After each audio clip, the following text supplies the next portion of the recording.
Bonjour, je m'appelle Amélie et tous les mardis, je vous propose de rencontrer une personne qui essaye de son mieux de répondre aux enjeux écologiques à travers des petits ou grands gestes du quotidien.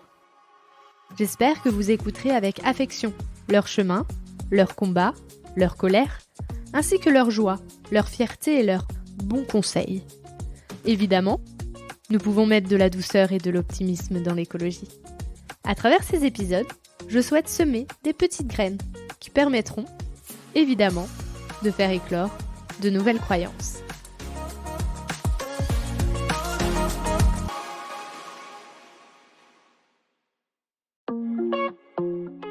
Évidemment, un peu de théorie, ça fait pas de mal. Et ça permet de mieux comprendre ce qu'il se cache derrière plein de questions écologiques. À travers Dis-moi plus, j'essaie d'expliquer des concepts de manière simple, pédagogue et sans prise de tête. J'espère que tu en apprendras toutes les 3 semaines avec Dis-moi plus. Mais ça veut dire quoi, éco-anxiété ? L'éco-anxiété a été théorisée par Véronique Lapège en 1997. Et c'est une peur chronique d'une catastrophe environnementale. Par exemple, peur de la perte de la biodiversité, du réchauffement climatique, la raréfaction de l'eau, qui auront des conséquences comme une guerre ou une pénurie. Aujourd'hui, ce n'est pas encore reconnu comme une maladie. Et c'est quoi la différence avec solastalgie ? La solastalgie, ça a été inventé par le philosophe Klen Albrecht, qui est la désolation, le deuil généré par un environnement déjà détruit. Par exemple, c'est toute la colère ou la tristesse que certaines espèces animales soient déjà en voie d'extinction, ou encore que certains glaciers aient complètement disparu et qu'on ne pourra jamais revenir en arrière. La différence entre l'éco-anxiété et la solastalgie, c'est que l'éco-anxiété, on a peur du futur, alors que la solastalgie, on n'a pas encore fait le deuil du passé. Et est-ce qu'on passe par différentes émotions lorsqu'on est touché par l'éco-anxiété ? Beaucoup de personnes relient l'éco-anxiété avec le phénomène de deuil. Il y a un deuil à avoir. Deuil de l'avenir, que je m'étais imaginé. Deuil de l'insouciance. Deuil de la non-anxiété, parce qu'avant, je ne la connaissais pas et je me sentais mieux.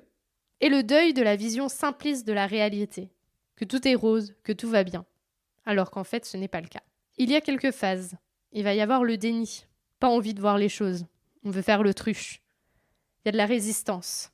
On a envie de réécrire l'histoire à notre manière. Puis une fois qu'on accepte ce qui se passe, on passe par une phase de tristesse. Et là, c'est une énorme charge émotionnelle, avec une sensation de manque de sens en la vie, qu'à ça sert d'être là, sur Terre, quel est le but. Et ensuite, on va rentrer dans une colère, une injustice. Ça devrait être une charge émotionnelle que je ressens qui devrait être partagée par tout le monde. Et pourtant, plein de gens autour de moi ne font rien pour que la planète aille mieux. Ces émotions, elles peuvent entraîner une peur aussi de ses propres émotions. Et donc une angoisse de toujours rester dans cette tristesse, dans cette colère, dans cette angoisse. Et de se poser la question, et si jamais je reste dans cet état toute ma vie ? Ces phases, elles sont des souffrances qui ne sont pas forcément les mêmes pour tout le monde. Il va y avoir des souffrances physiques qui peuvent être une perte d'appétit, le sommeil, des crises de panique. Ça peut être psychique, un isolement, une dépression, de l'agressivité, ou encore existentiel, manque de sens, dans le sens de la vie ou d'être sur Terre. Comment rentrer dans une phase d'acceptation et de devenir écolucide ? Il faut d'abord écouter ses émotions. Donc, cette tristesse, ce déni, cette angoisse, accepter de les vivre, ne pas être en résistance. Puis comprendre que l'éco-anxiété, c'est une réaction normale et c'est complètement lucide face à la gravité de ce qui se passe pour la planète. Comprendre aussi que l'on fait partie d'un écosystème. Et si on prend soin de soi, on prend indirectement soin de la planète et soin des autres. Et surtout, parler, s'entourer, pour se sentir moins seul et encore une fois, prendre soin de soi. Cela permet de recharger les batteries pour ensuite rentrer dans l'action. Toute cette liste n'est pas exhaustive. T'as peut-être plein d'idées pour être dans une phase d'acceptation que je n'ai pas inscrit. Donc fais-toi confiance. Comment rentrer en action et cette fois devenir éco-acteur ? C'est de répondre aux questions Qu'est-ce que je sais? Qu'est-ce que je veux faire? Et maintenant que je sais ça, qu'est-ce que je fais? Qu'est-ce que je mets en action? Et pourquoi je le mets en action? Qu'est-ce qui va m'apporter de la joie, du plaisir et qui va me remettre en mouvement? Et une fois qu'on a répondu à ces questions, on va pouvoir s'orienter. Est-ce que moi, il faut que j'aille faire plutôt quelque chose individuel, dans mon perso, dans mon pro? Est-ce que moi, je vais avoir besoin de collectif, dans une association, du militantisme? Il y a plein de choses. Faites-vous confiance. Comment être bienveillant avec soi-même?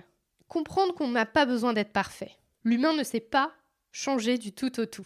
On ne sait pas faire. Ça sert à rien de résister, ça sert à rien d'essayer. Vous allez juste être pas content, agressif, triste, parce que vous n'arriverez pas à faire ce que vous avez envie de faire. Parce qu'il faut faire ça pas à pas. Vous avez une montagne devant vous et vous devez trouver les points d'appui pour gravir cette montagne. Vous ne pouvez pas l'enjamber d'un coup, la montagne. Vous êtes obligé de trouver des points d'appui. C'est pareil. Il faut y aller pas à pas. Et le fait d'y aller à pas, c'est qu'émotionnellement, mentalement, ça ira bien. Et donc, vous pourrez faire des petits pas. Il faut être honnête aussi avec soi-même. On ne peut pas sauver le monde. Plutôt dans le sens, tout seul, on ne peut pas sauver le monde. On n'est pas des Avengers où demain on nous appelle, on met notre costume et go, on y va. Non. Donc, on prend soin de soi. Et on accepte que tout ne va pas se réparer en un jour. Il faut aussi se protéger de la charge cognitive et émotionnelle des mauvaises nouvelles qu'on peut voir sur les réseaux ou à la télévision. Il faut prendre les choses qui sont importantes pour nous, le faire aussi par rapport à notre charge mentale. Aujourd'hui, je vais bien, je suis dans la capacité d'encaisser ces mauvaises nouvelles. Aujourd'hui, je ne vais pas bien, je ne suis pas dans la capacité d'entendre ces mauvaises nouvelles. Et aussi, trouver des infos positives. Il y a plein de médias positifs, de plus en plus, qui viennent donner un peu de bonne humeur sur ce qui se passe dans la planète. Il y a des combats qu'on gagne, et forcément, il y a aussi le podcast, évidemment, qui te permet de connaître les chemins de plein de personnes qui, eux aussi, essayent de mettre du positif dans leur vie et de semer des graines. Et enfin, prendre du bon temps. C'est peut-être tout bête, mais faut aussi que tu te fasses plaisir, faut aussi que tu sois heureux. Et ça, tu peux le faire tout seul, parce que il y a des gens qui arrivent très bien tout seuls et qui sont très heureux à prendre un temps pour soi, pour eux, pour se reconnecter. Tu peux aussi le faire avec des personnes qui pensent comme toi, où l'écologie pour eux est très important, ils ont plein de nouvelles idées, et donc ça te permet de partager cette charge mentale, de souffler, te dire que t'es pas tout seul dans ce combat. Mais il y a aussi avec les amis et la famille, même s'ils sont pas assez écolos pour toi, même si pour toi ils n'en font pas assez, ils permettent quand même de t'apporter autre chose qui est indispensable. Tu peux avoir un pote qui te fait rire. Tu peux avoir un pote qui te fait des câlins, qui te donne de l'amour. Tu peux avoir un pote qui a toujours de la créativité. Et même si c'est pas en lien avec l'écologie, il t'apporte forcément quelque chose de positif. Donc raccroche-toi à ça. Et surtout, on n'est pas des robots. Aujourd'hui, on est là pour vivre la vie du 21e siècle avec ses enjeux. Il y a eu des enjeux à chaque siècle. Chaque siècle, depuis qu'on apprend l'histoire, il y a des merdes. Alors, je veux bien croire que là, la merde, c'est la fin de la race humaine. Ce que je veux dire, c'est qu'il y a des enjeux, on a des cartes en main, on est lucide dans ce qui va se passer si on ne fait rien, et on a cette chance d'avoir cette lucidité que certaines personnes n'ont pas. Donc, utilisons ces cartes, semons des graines, parce que c'est à nous de jouer. Et si tu trouves ton pourquoi tu veux faire tout ça, alors tu pourras toujours te recentrer dessus quand ça ne va pas. Et pour finir, je voudrais vous raconter une petite histoire qui, je trouve, illustre très bien la mise en action. C'est l'histoire du petit colibri de Pierre Rabhi. Un feu dévastateur se déclenche sur la Terre, qui se propage à grande vitesse, de village en village, de forêt en forêt.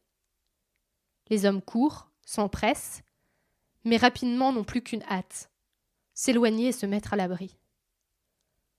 Dans le ciel, un petit colibri s'affaire. Il vole, de feuille en feuille, très haut, à la recherche de la moindre goutte d'eau. Dès qu'il en saisit une, au creux d'une feuille ou d'une souche, il la met dans son bec et va la projeter sur le feu. Et le manège recommence. Le petit colibri s'affaire, toujours plus rapide et concentré sur sa tâche. Un homme qui l'aperçoit le rappelle à l'ordre. « Petit colibri, mais pourquoi t'affaires-tu ? Tu vois bien qu'à toi tout seul, tu n'éteindras pas le feu. » Et le petit colibri répond. « Je fais ma part. » Merci d'avoir écouté cet épisode. J'espère qu'il vous a donné envie de participer à la transition écologique et vous a donné une nouvelle oreille attentive à ce qui nous entoure. Si le cœur vous en dit, je vous propose de me laisser un avis, de vous abonner et de me rejoindre sur Instagram, Facebook et LinkedIn. Vous pouvez m'envoyer un message à évidemment e.vie.de2ment.podcast@gmail.com. En attendant mardi prochain, je vous souhaite, évidemment, de jolis moments de vie en pleine nature.